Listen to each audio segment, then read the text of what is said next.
Lord, gawin mong safe ang lahat ng aking pupuntahan ngayon. Panginoon, salamat sa bagong araw. Thank you sa mga bagong mga pagkakataon na ibibigay nyo sa akin.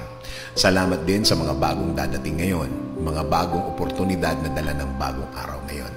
At isa na namang pagkakataon na maranasan ang presensya ninyo, Lord. Panginoon, sa paglabas ko sa labas ng aming bahay ngayon, ingatan mo po ako, ilayo mo ako sa mga disgrasya. Ilayo mo ako sa mga delikadong pangyayari. Gawin mong safe ang lahat ng aking dadaanan. Gawin mong ligtas ang aking mga kausap. Huwag mong hayaang mangyari ang mga masasamang plano ng mga tao laban sa amin. Protektahan mo kami sa mga pagkakataon na ito. Please send your angels to guard us all throughout the day, Lord. Make our day blessed. Ikaw na din po ang bahala, Lord, sa lahat ng aking lakad at mga aasikasuhin sa araw na ito.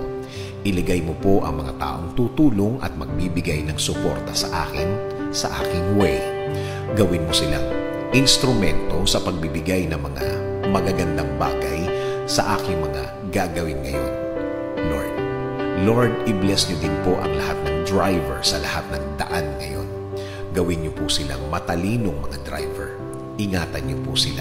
Protektahan niyo din po ang lahat ng kanilang lakad at mga pupuntahan ngayon, Lord.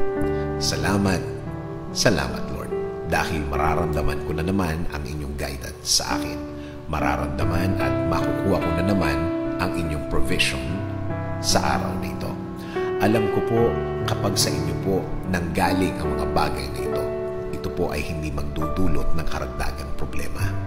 Patuloy niyo po akong i-bless ng inyong magandang plano. Alam ko po, Lord, na kapag kayo po ang nagplano, matutuloy po ang lahat. Kaya patuloy mo pong pasukin ang aking buhay. Ini-offer ko na po sa inyo ang araw na ito. Kasama na po ang mga araw na parating. Ibinibigay ko na din po ang aking problema, Lord. Palitan niyo po ito ng saya at peace of mind. Patahimikin at pakalmahin niyo po palagi ang aking puso at isipan, Lord. Pati, Lord, ang aking bayan. Ilin niyo po ito sa isang maayos at magandang pamamalakad. Patuloy niyo pong i-bless ang mga namumuno sa amin, Lord. Alam namin na kapag ikaw ang sentro ng lahat, mas tahimik at tama ang kinalalagyan ng aming bansa. In Jesus' name we pray. Amen. Sabi nga sa Lamentations 3:22-23, because of the Lord's great love, we are not consumed, for His compassions never fail. They are new every morning. Great is your faithfulness.